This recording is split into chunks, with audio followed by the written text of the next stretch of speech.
Hello दोस्तों, कैसे हैं आप सब। स्वागत है आपका हमारे चैनल में। अगर आप नए हैं तो हमारे चैनल को ज़रूर सब्सक्राइब कीजिए और बेल आइकन को प्रेस कीजिए। तो आइए शुरुआत करते हैं इन्वायरमेंट का चैप्टर 1 और पार्ट 2।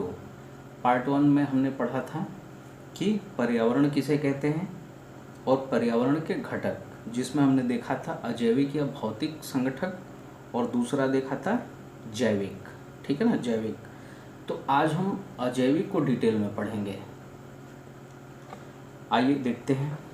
अजैविक या भौतिक संगठक, एबायोटिक और फिजिकल कंपोनेंट्स, इसके अंतर्गत स्थल, वायु और जलमंडल को शामिल किया जाता है। इन्हें मृदा, वायु और जल संगठक भी कहते हैं।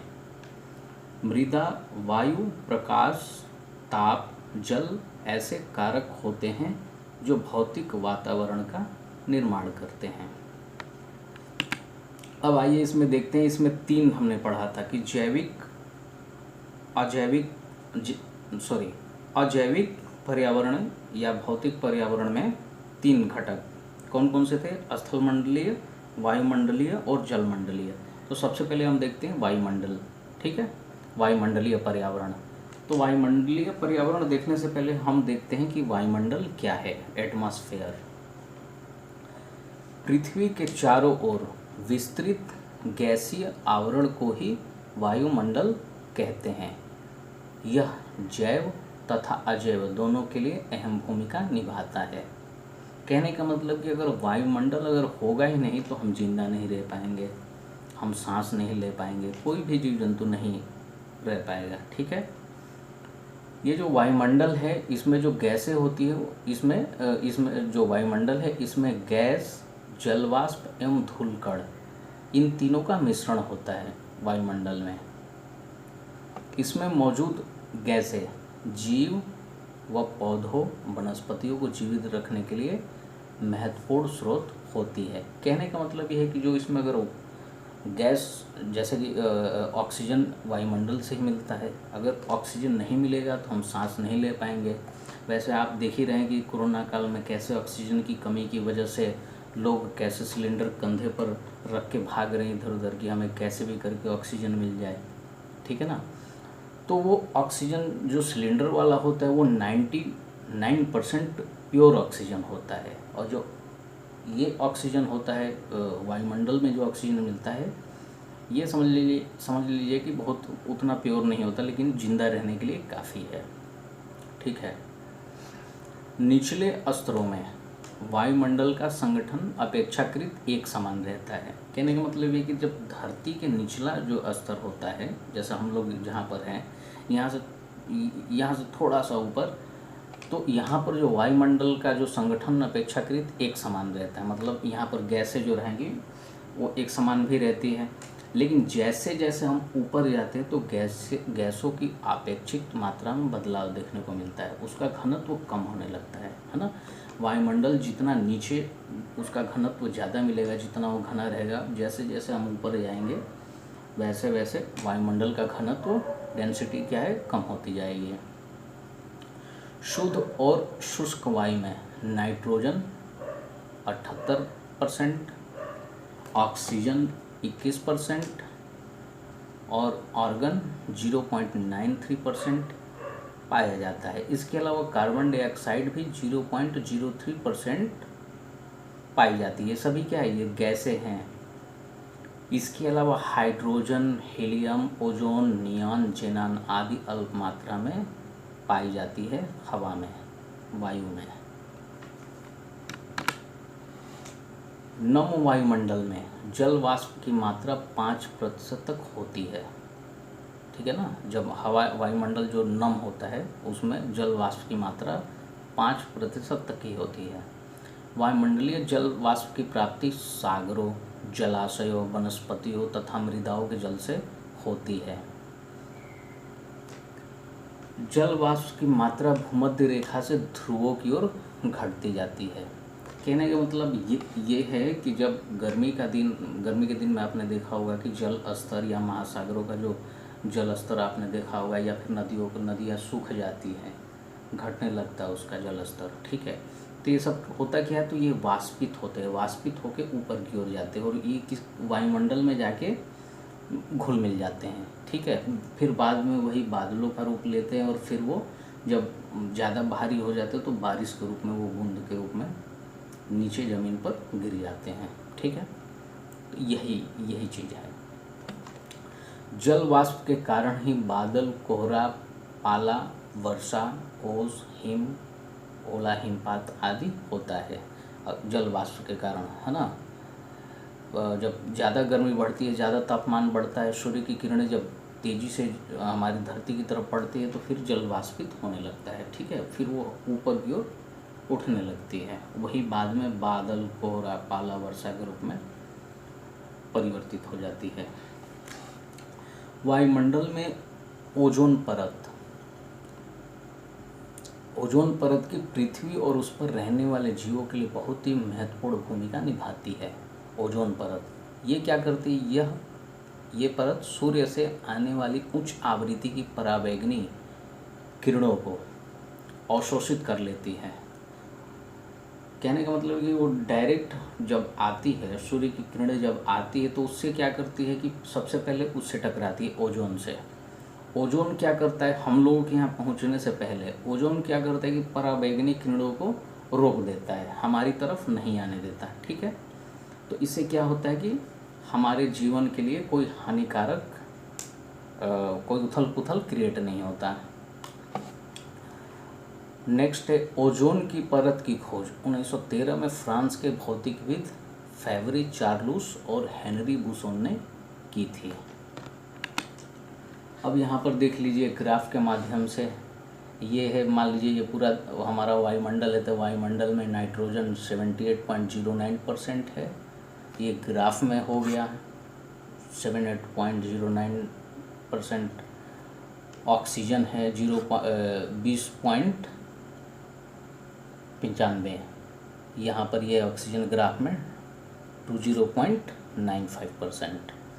आर्गन हो गया ये आपका, कार्बन डाइऑक्साइड इतना परसेंट है, नियॉन इतना है, हाइड्रोजन इतना है, हीलियम इतना परसेंट है, क्रिप्टॉन, ये देख लीजिएगा। ये गैसें हैं जो हमारे वायुमंडल में पाई जाती हैं। अब देखते हैं वायुमंडल की परतें। वायुमंडल का घनत्व ऊंचाई के साथ साथ घटता है। देखिए वायुमंडल का घनत्व नीचे ज़्यादा रहता है, लेकिन जैसे ऊपर ऊपर जाएंगे तो वहाँ पर घनत्व कम होता जाएगा। तो इस हिसाब से वायुमंडल को 5 विभिन्न परतों में बांटा गया है। पहला है आपका क्षोभ मंडल, दूसरा है समताप मंडल, तीसरा है मध्य मंडल, चौथा है तापमंडल, पांचवा है बाह्य मंडल। ये देखिए ये वाला है क्षोभ मंडल पहला, दूसरा है समताप मंडल, और ये है मध्य मंडल, और ये है आपका तापमंडल, और सबसे ऊपर वाला है बाह्य मंडल। ठीक है, यहाँ भी देख लीजिए, ये है हमारी धरती प्यारी से, ये है पहला लेयर क्षोभ मंडल, उसके बाद समताप मंडल है, मध्य मंडल है, तापमंडल है, वायुमंडल है। इनको हम इंग्लिश में कहते हैं ट्रोपोस्फेयर। ये 12 किलोमीटर तक ट्रोपोस्फेयर, उसके बाद 12 किलोमीटर से 50 किलोमीटर तक स्ट्रेटोस्फेयर, और उसके बाद 50 किलोमीटर से लेकर 90 किलोमीटर तक थर्मोस्फेयर, और 90 किलोमीटर से लेकर के 800 किलोमीटर तक थर्मोस्फेयर। इसके बाद 800 किलोमीटर से लेकर 3000 किलोमीटर तक को हम कहते हैं एक्सपोस्फेयर। ठीक है, नेक्स्ट अब देखते हैं जलमंडल, हाइड्रोस्फीयर। जलमंडल समझने से पहले हम जानते हैं जल के बारे में।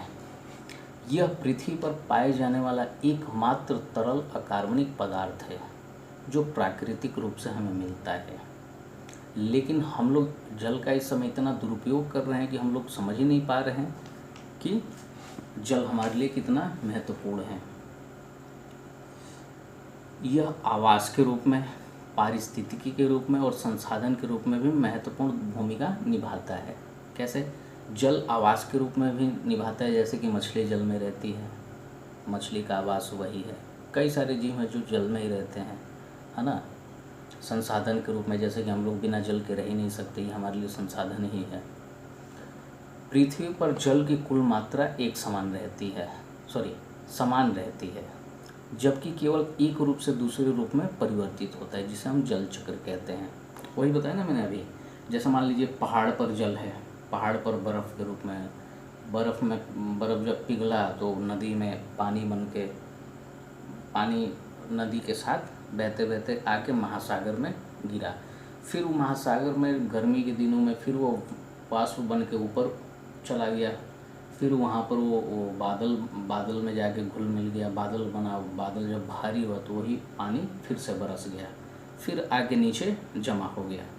तो अलग अलग रूप में हम उसको देखते हैं, लेकिन जल उतना ही रहता है, बस खाली वो परिवर्तन होता है उसका। अब देखते हैं जलमंडल। जलमंडल का अर्थ जल की उस परत से है जो पृथ्वी की सतह पर महासागरों, झीलों, नदियों तथा अन्य जलाशयों के रूप में फैली है। जलमंडल है ना, महासागरों, झीलों, नदियों तथा अन्य जलाशयों, इसी रूप में आपको जलमंडल मिलेगा।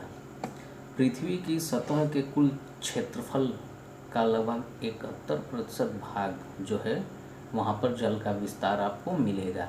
इसीलिए जो पृथ्वी है इसको हम जलीय ग्रह भी कहते हैं। पृथ्वी पर सबसे बड़ा परितंत्र समुद्री पारिस्थितिकी तंत्र है, ये हम लोग आगे पढ़ेंगे। एक छोटा सा ओवरव्यू देख लेते हैं। पारितंत्र यानी इकोसिस्टम या फिर पारिस्थितिकी तंत्र, इकोलॉजिकल सिस्टम एक प्राकृतिक इकाई है जिसमें एक विशेष के सभी जीवधारी जैसे कि जानवर, पौधे और अणुजीव इसमें शामिल होते हैं, जो कि अपने अजैव पर्यावरण के साथ अंतक्रिया करके एक संपूर्ण जैविक इकाई बनाते हैं। जैसे कि हम लोग हैं, हम लोग क्या हैं, एक जैव में आएंगे और हम लोग अजैव मतलब कि धरती पर रहते हैं और यहीं पर अपना सारा क्रियाकलाप जो भी है, पढ़ाई लिखाई, नौकरी, जीवन हम लोग आगे बढ़ाते और एक दूसरे पर डिपेंड रहते हैं। पारितंत्र में आमतौर पर अनेक खास खाद्य जाल बनाते हैं जिसमें वो अपने आवास, भोजन व अन्य जैविक क्रियाओं के लिए एक दूसरे पर निर्भर रहते हैं। जैसे कि हम लोग अभी बताया मैंने कि यहीं पर इसी धरती पर सब कुछ रहता है, इसी वायुमंडल, इसी जलमंडल के साथ, है ना, अपना जीवन व्यतीत करते हैं, सारा क्रियाकलाप हम लोग यहीं पर संपादित करते हैं। उत्तरी गोलार्ध का 60% तथा दक्षिणी गोलार्ध का 80% भाग महासागरों से ढका हुआ है। देखिए मान लीजिए ये है धरती, तो ये ऊपर वाला आपका उत्तरी गोलार्ध हो जाएगा, ये नीचे दक्षिणी गोलार्ध हो जाएगा। तो वही चीज़ है, इस उत्तरी गोलार्ध का 60% और दक्षिणी गोलार्ध का 80% भाग महासागरों से ढका हुआ है। और देखिए केवल 2.5% भाग है जिस पर पीने लायक पानी है। पूरी दुनिया के लोग यहीं से पानी पीते हैं, केवल 2.5% भाग ही है। जलमंडल का वह बड़ा हिस्सा जिसकी कोई निश्चित सीमा न हो वह महासागर कहलाता है। जलमंडल का वह बड़ा हिस्सा जिसकी कोई निश्चित सीमा न हो वह महासागर कहलाता है। सबसे बड़ा प्रशांत महासागर है। महासागरों की औसत गहराई 3800 मीटर जबकि स्थल की औसत ऊंचाई 840 मीटर तक होती है। अब देखिए जलमंडल का वह बड़ा हिस्सा जो तीनों तरफ जल से घिरा हो और एक तरफ महासागर से मिला हो उसे ही हम समुद्र कहते हैं। जब समुद्र स्थलीय भाग में प्रवेश करता है तो वहाँ जल का क्षेत्र बनता है, उसे ही हम खाड़ी कहते हैं। ये आप देख लीजिएगा, महासागर किसे कहते हैं, समुद्र किसे कहते हैं, खाड़ी किसे कहते हैं। जलमग्न उत्थान का वह भाग जहाँ जल की गहराई छिछली होती है उसे हम शोल कहते हैं। क्लियर? आइए नेक्स्ट देखते हैं स्थल मंडल, इसको कहते हैं इंग्लिश में लिथोस्फीयर। भूपृष्ठ पर पाए जाने वाले ठोस शैल पदार्थों के परतें ही स्थल मंडल कहलाती है। भूपृष्ठ पर पाए जाने वाले ठोस शैल पदार्थों की जो परत होती है उसी को हम स्थल मंडल कहते हैं। यह जीवमंडल का सबसे महत्वपूर्ण भाग होता है स्थल मंडल। इसका निर्माण तत्व, खनिज, शैल तथा मिट्टी से होता है। तत्व जैसे कि लोहा, तांबा, निकिल, सोना, चांदी, हाइड्रोजन, ऑक्सीजन, नाइट्रोजन आदि। खनिज जैसे कि बॉक्साइट, डोलोमाइट, हेमेटाइट, फेल्ड्स्पार आदि। शैल जैसे कि आग्नेय शैल, अवसादी शैल, रूपांतरित शैल। मिट्टी जैसे कि जलोढ़ मिट्टी, दोमट मिट्टी, लेटराइट मिट्टी आदि, इन सबको मिला के स्थलमंडल का निर्माण होता है। संपूर्ण पृथ्वी के कुल क्षेत्रफल का 29% भाग जो है वह स्थलमंडल है। अब देखिए पृथ्वी जो है उसमें पृथ्वी के अंदर भी 3 मंडल पाए जाते हैं। जो सबसे ऊपरी मंडल होता है उसको भूपर्पटी अथवा क्रस्ट कहते हैं। इसकी मोटाई 30 से 100 किलोमीटर तक होती है। महाद्वीपों में इसकी मोटाई सबसे अधिक होती है, जबकि महासागरों में बहुत कम होती है, बहुत पतली होती है। या तो क्रस्ट होती ही नहीं है या होती भी है तो बहुत पतली होती है। क्रस्ट का जो ऊपरी भाग होता है ना वही स्थलमंडल के नाम से हम लोग जानते हैं, स्थलमंडल का प्रतिनिधित्व करता है। जैसे ये धरती का सबसे जहाँ पर हम खड़े हैं यह क्रस्ट का क्या है, सबसे ऊपरी भाग है। क्रस्ट में एल्युमिनियम तथा सिलिका की मात्रा अधिक होती है।